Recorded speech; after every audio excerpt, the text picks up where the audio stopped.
Indian Days won on the John Porter in Newbury, first time out. Yeah.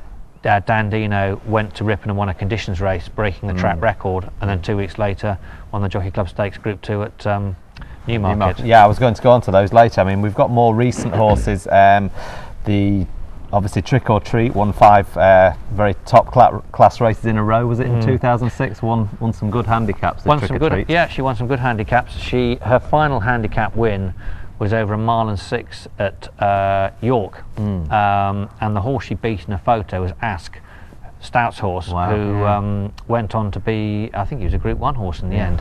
Now we were getting £7 more than the filly's allowance would have just got, but it showed that she was up there in the right, at the top level. I mean, in fairness, Ask was still in the handicap company then, but she won a listed race, she won a group race, Group 3 at Ascot, in the autumn. I was going to say, was that her last win with Tom Queally on board, the Grade 3? I think it was, yeah. Group 3, Prior to that, she had been third in the Group 1 Yorkshire Oaks the year after she'd won the handicap against Ask. Right. So it was, it was a good period for her. Another good horse, yeah.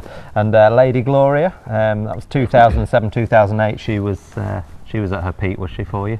Yes, she was an interesting horse. As a 2-year-old, she was very backward, very immature. Was she born later in the year then? Or? I don't think so, looking back. I don't recall it was, but she was just a very slow developing horse. And so we'd actually got her going in the back end of her 2-year-old career, having given her, got her going in the early part and thought this isn't going to work, put her away.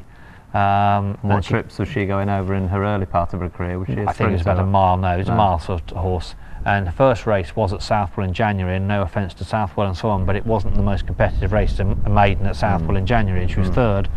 And then she won her next race, I think. And then she won a load of races, and she ended up winning a couple of group races for us as well, which was very good as well. She ended up being 5th in the Prix de l'Opera.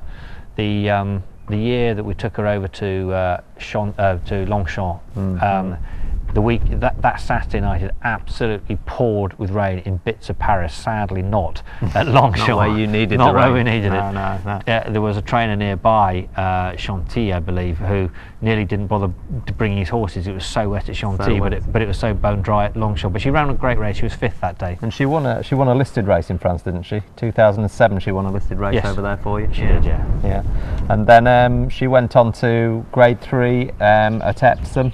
And Grade 3 at Goodwood, September 2008. Yeah, it was a race, just the race before the Derby. It was for fillies only, over about 9 furlongs, I believe, Group 3. So it was nice to be there at Epsom on Derby Day, just in all the hype before and the lead up to Derby, to be winning the race before the Derby. Right. Which was great fun. Interestingly enough, they changed the running order. And we won again the race before the Derby with Dandino as a handicap a few years later. Right, so it was a lucky track for you. Yes, it has been. Epsom.